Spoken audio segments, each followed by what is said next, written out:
Right. So last couple of videos we've been discussing importance sampling, and recall that the goal in importance sampling is to estimate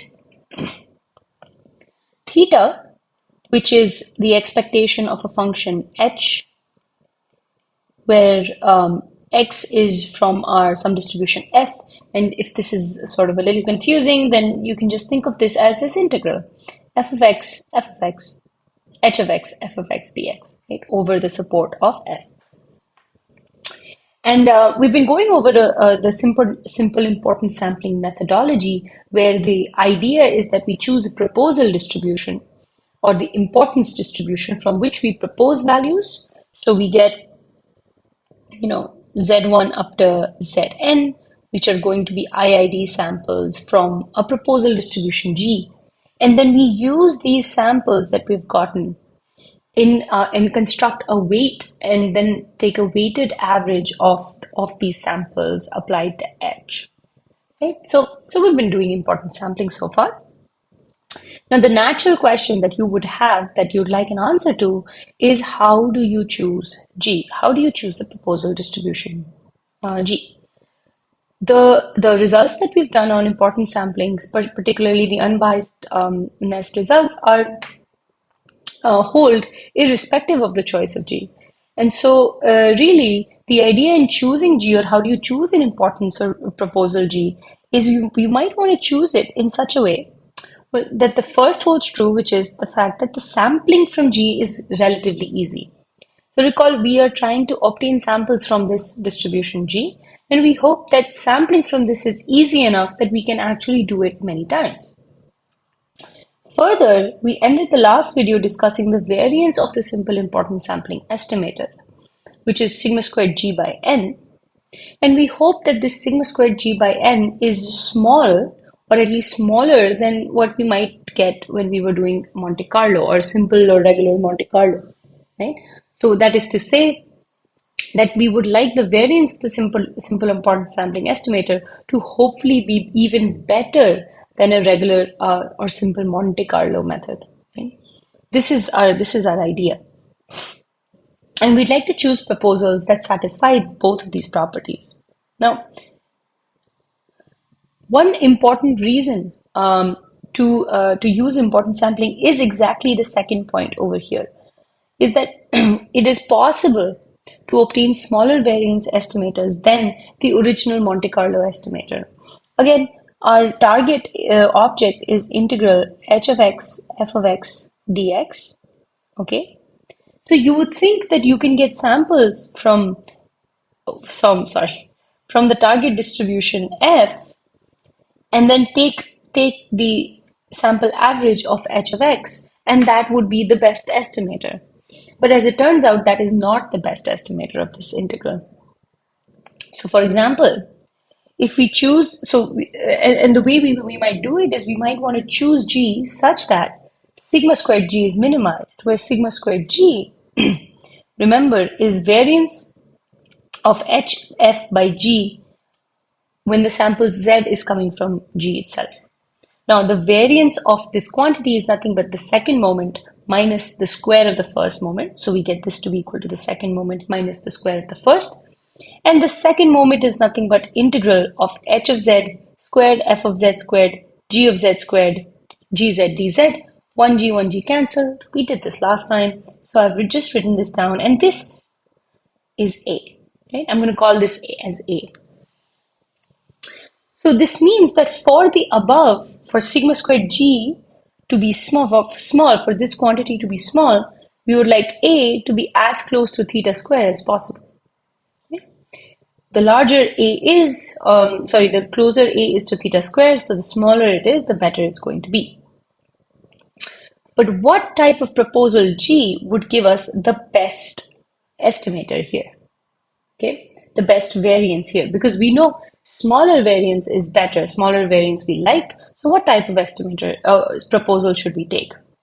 So here's the one of the main results is if integral of absolute value of h of x, f of x dx is not equal to 0. So this thing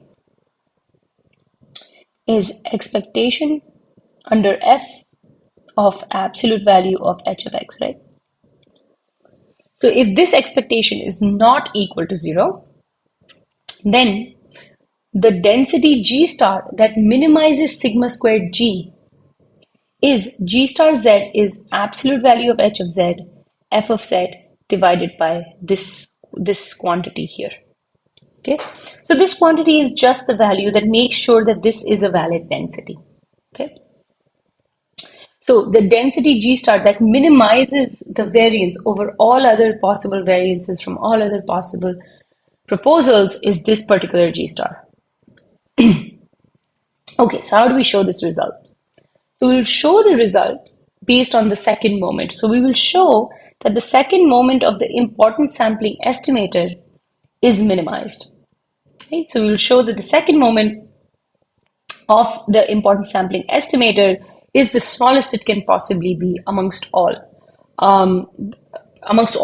potential proposals. Now, this is akin to showing that the variance is the smallest because the first moment of all importance estimator is the same, it's theta, right? So we can just show that the second moment is the smallest possible. Now the second moment, just by using this, second moment is sigma squared g plus theta squared. So the second moment is theta squared plus sigma squared g star using this proposal, which is this second moment here, which I can write as an integral of h of z squared f of z squared divided by g stars squared times g star dz. Now one of these can get cancelled. And so what I do is I cancel one of them and then I plug in what g star is. So g star z, remember, was absolute value of h of z, f of z by expectation of f, h of z. H of some random variable, h of x. So I just plug that in, right? I plug in what h of z is in the denominator. Now, this thing is a constant, right? So this can just come outside. So I bring it outside. And then this is h of z squared divided by absolute value of h of z. So that leaves an absolute value of h of z in the denominator and one f of z over here. Okay. But then this thing, notice, is this thing is expectation of h of z, absolute value of h of z, and this is also expectation of absolute value of h of z. So this is just integral of absolute value of h of z, fz dz squared. Okay, now that I have this, I notice that for it, let me consider any other importance density, right? Let me take any other importance density g. Okay, that may or may not be g star. And I just multiply and divide by g star so that I haven't changed this at all. Okay. Now, when I do this, I notice that once I have this looking at expectation of g of absolute value of h f by g whole squared, right? Correct. But at this point, what we have is that by Jensen's inequality, because for Jensen's inequality for a convex function phi of expectation of x is less than equal to expectation of phi of x. So my phi function phi of x, phi of x is x squared. Okay, so what I have is phi of expectation of something is expectation of something squared. But that is less than equal to the expectation of something squared, right? And something's whatever's in the inside. So now I get this is less than equal to by Jensen's inequality. Okay, but this is nothing but the second moment of importance sampling estimator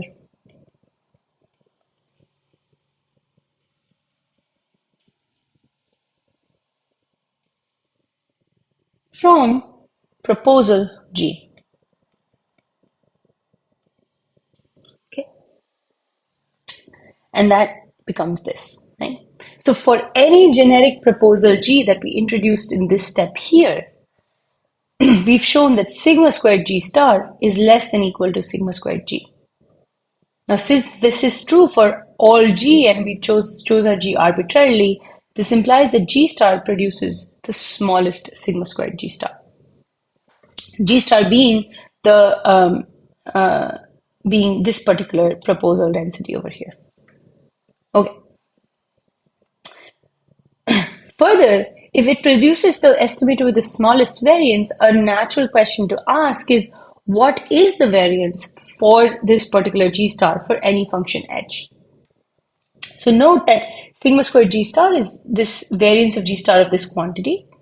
Now let's plug in what G star is. Now G star is, I just plug in h, absolute value of h of z, fz, and this, the part in the denominator just comes out with the square on the outside.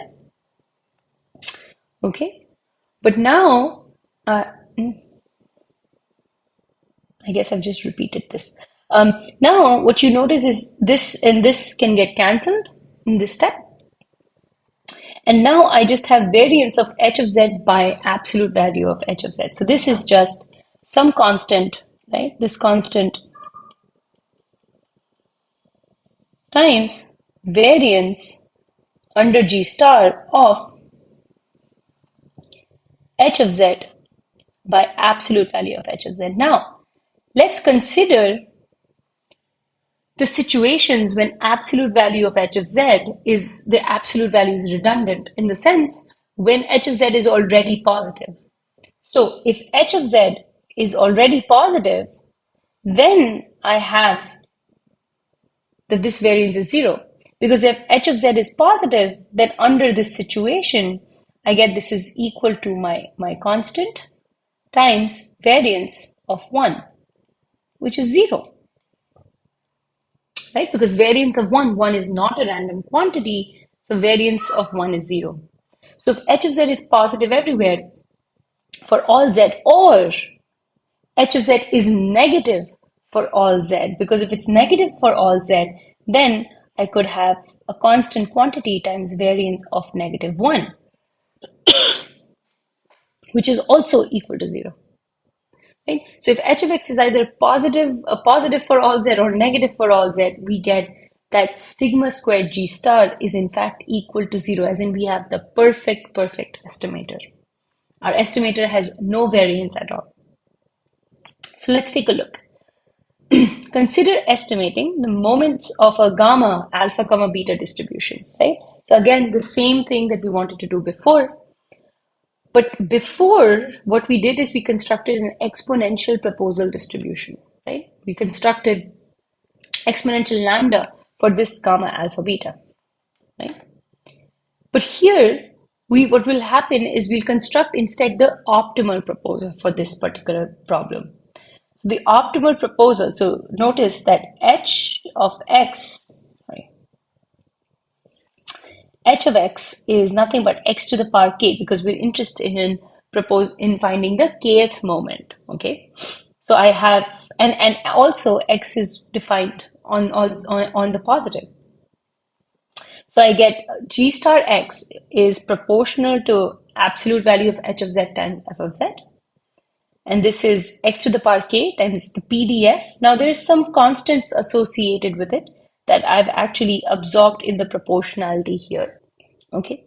Now over here, what I see is this is x to the power k.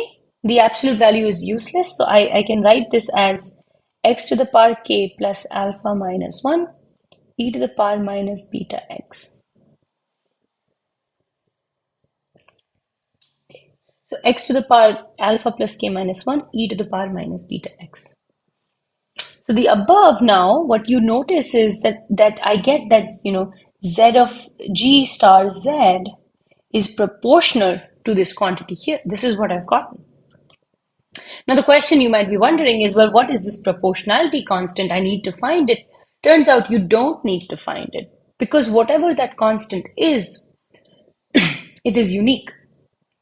Unique in the sense that whatever that constant is such that this whole function integrates to 1. Okay, So the above can easily just be identified by just the X terms. And I see that this is exactly what the PDF of a gamma alpha plus k comma beta distribution would look like. Okay. So in this case, the unknown constants do not actually need to know, because you know it automatically by identifying that this is exactly a gamma alpha plus k beta comma beta distribution.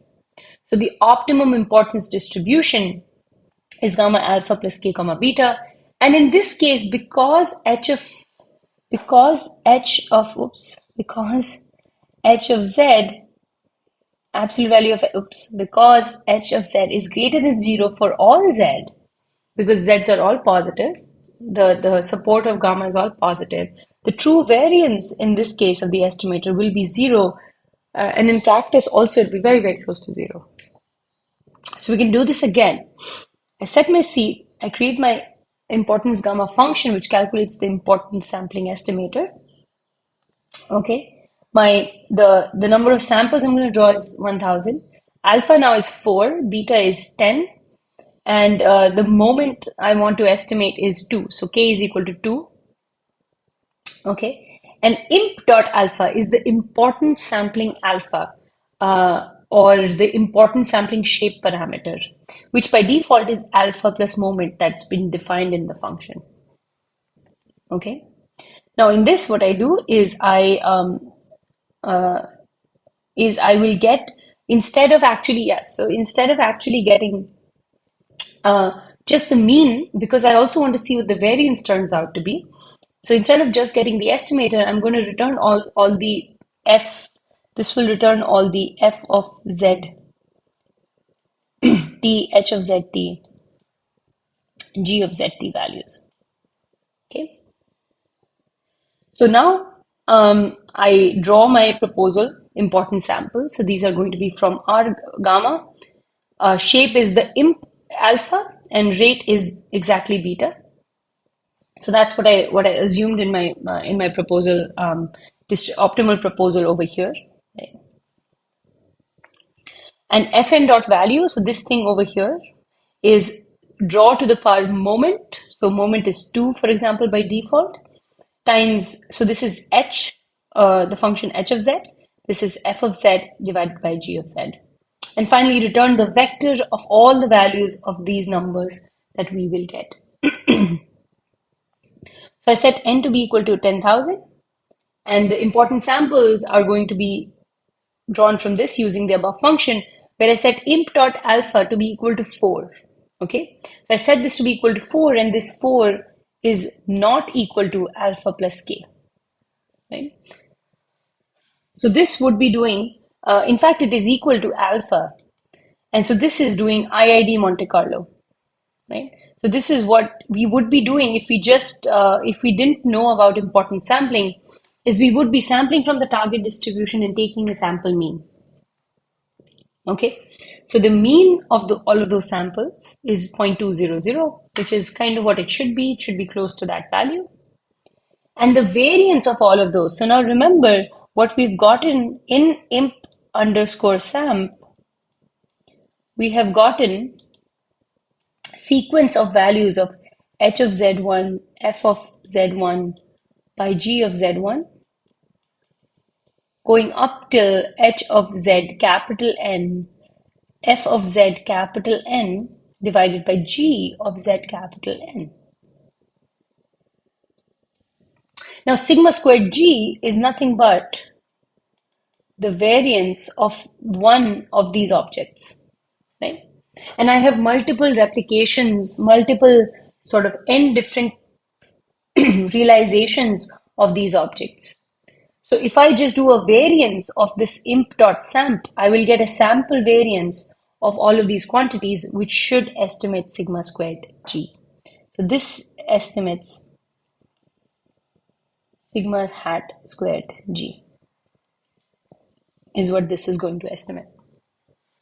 Okay, and that turns out to be 0.044. So fairly small, okay, small variance, but not zero variance. But now let's use the optimal proposal, which by default, if you don't give any values to im dot alpha, it will run the optimal proposal. And I run that. And now let's look at the mean. The mean is 0.2. And the variance is 9.6 into 10 to the power minus 33. So this is 9.6 into 10 to the power minus 33, which is essentially 0. It's very, very, very, very small. Right? And you can see why the reason this estimate is good is, or maybe not the estimate being good, but the reason, one interesting thing is that here this black curve is my reference or my target distribution, which in this case is my gamma alpha comma beta, and this red curve is gamma alpha plus k comma beta, and you see that they don't match, right? So the best proposal, the optimal proposal, is one that is not equal to uh, gamma alpha comma beta, but actually accounts for the fact that what h is, right? So it's a little bit displaced, not too far away, but just a little bit displaced. Just one thing to note is that just by looking at the variance, just because the variance here is very small doesn't make it a good estimator. You also need to understand, one also needs to understand the quality of the proposal from a theoretical point of view, because let's look at this situation where I'm going to estimate the second moment of gamma 4 comma 10 using gamma 100 comma 1.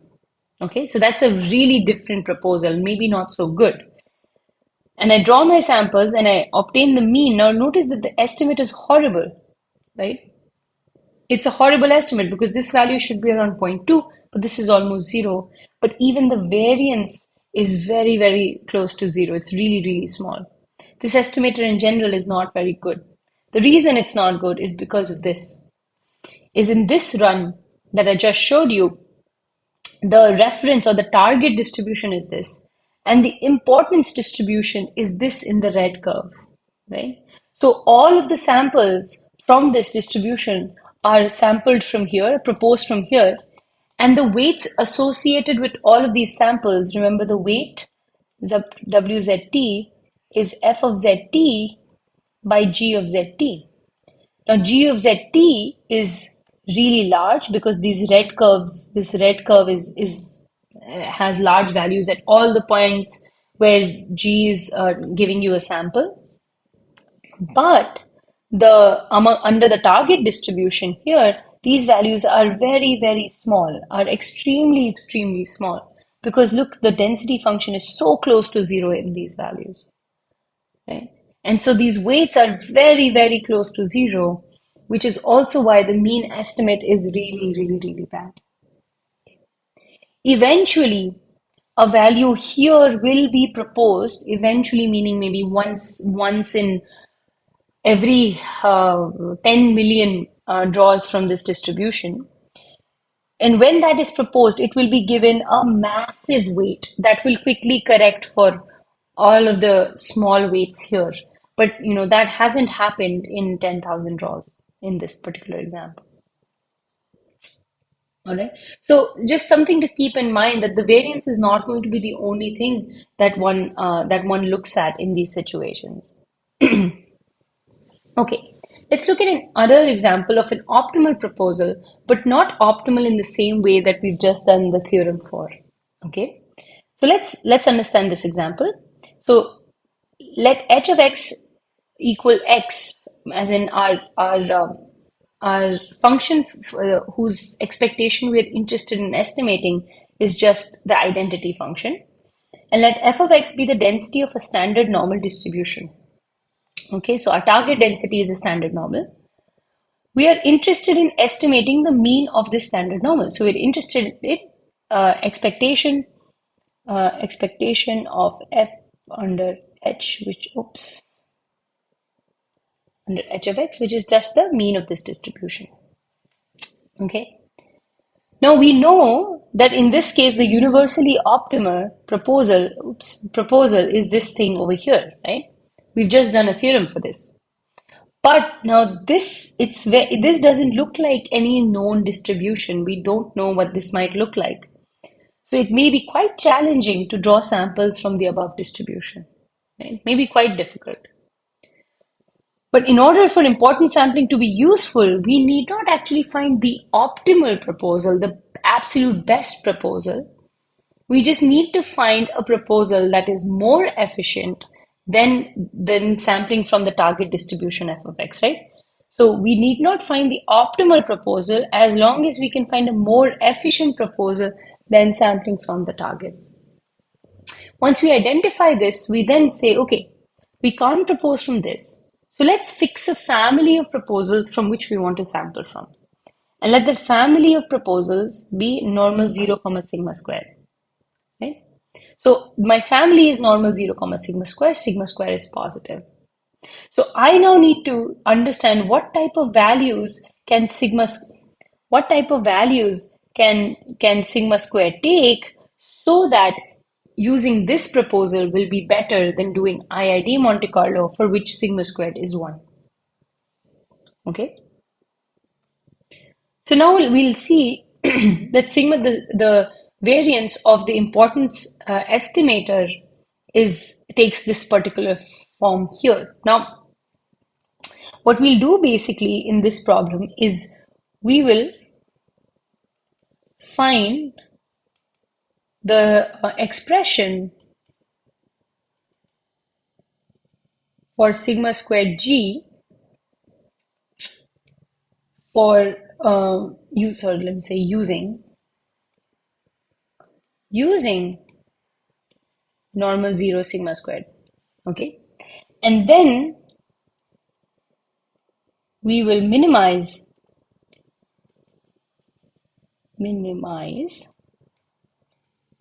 sigma squared g as a function of the variance of the proposal density sigma squared. Okay, so for that we have to actually find a form of sigma squared g first.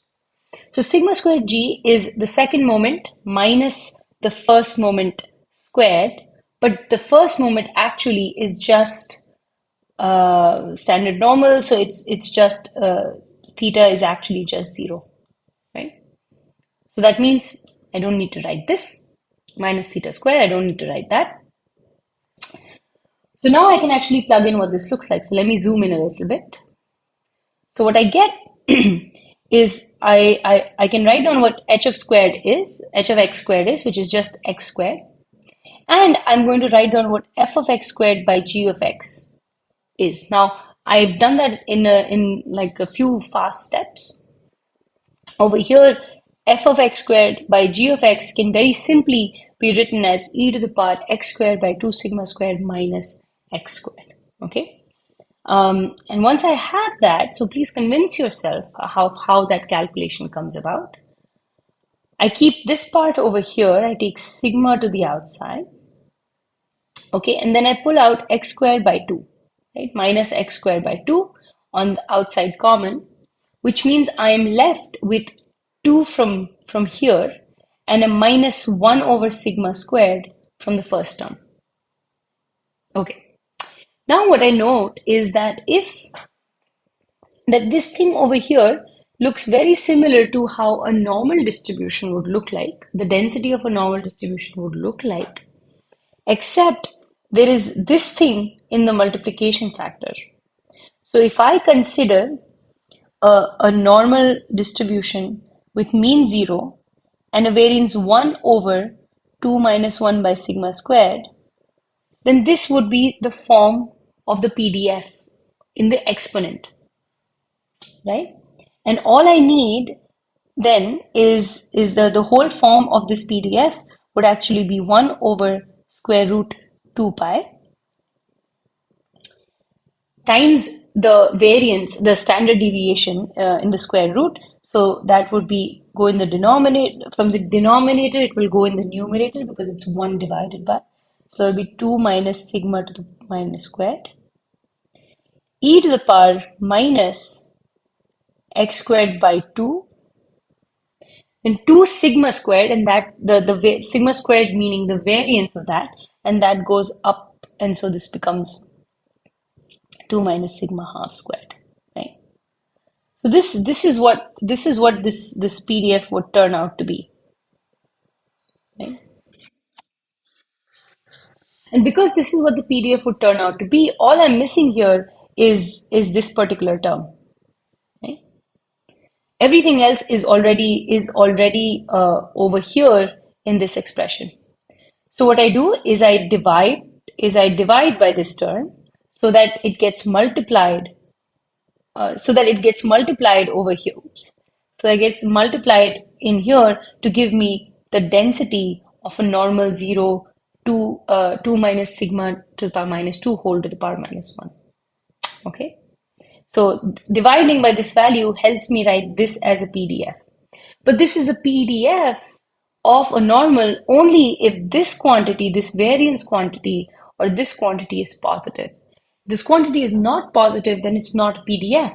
And then this integral diverges. It cannot integrate to 1 because otherwise it would be a PDF. Okay, so that means this quantity has to be larger than 0, and for this to be larger than 0, sigma square has to be larger than a half. So this is going to be the important bit over here. Okay, okay, and now all this is now the second moment of this normal distribution, right? What is the second moment? So the second moment of this normal distribution is just its variance. So we finally get this expression here only if sigma squared is greater than half. So I get sigma squared g is equal to this expression when sigma squared is greater than a half. Okay? But when sigma squared is not greater than a half, when sigma squared is less than a half, then sigma squared g is infinite. Okay? So that means then my importance sampling estimator does not have finite variance. So within this family of Gaussian normal proposals centered at 0, okay, sigma squared of the proposal should be chosen so that it's greater than a half. Okay, so that's critical, right? But then what should it be? If it should be greater than a half, then what should it be? Well, if I minimize the sigma squared expression, sigma squared g expression, as a function of sigma squared greater than 1 by 2, I get that this square root 2 should be the value of sigma. So I'm now taking a derivative with respect to sigma, setting it to 0, and the value of sigma that gives me the lowest variance is square root 2. Okay. Thus, the optimal proposal has standard deviation square root 2 and not 1. The optimal variance is slightly larger than what it would be with simple Monte Carlo. And at this optimal standard deviation or optimal variance of 2, the actual variance, the actual sigma squared g is 0.7698, which is actually less than 1. So this means, what does this mean? This means that important sampling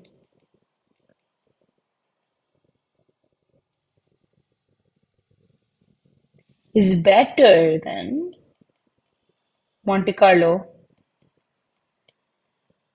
for this choice.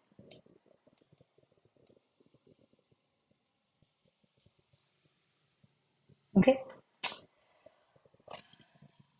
Right, so in this way is how you want to think about choosing optimal proposals. Either you want to choose the actual optimal, universally optimal proposal, or one might fix a class of gentle, well-behaved proposal distributions and find the best variance within that class. Okay, now here's a few questions to think about. Does this mean that normal 02 is the optimal proposal for estimating the mean of a standard normal? Do you think it is universally optimal? Yes or no? And maybe you can try repeating the procedures we've done for the beta proposals and beta distribution instead of the gamma example that we did.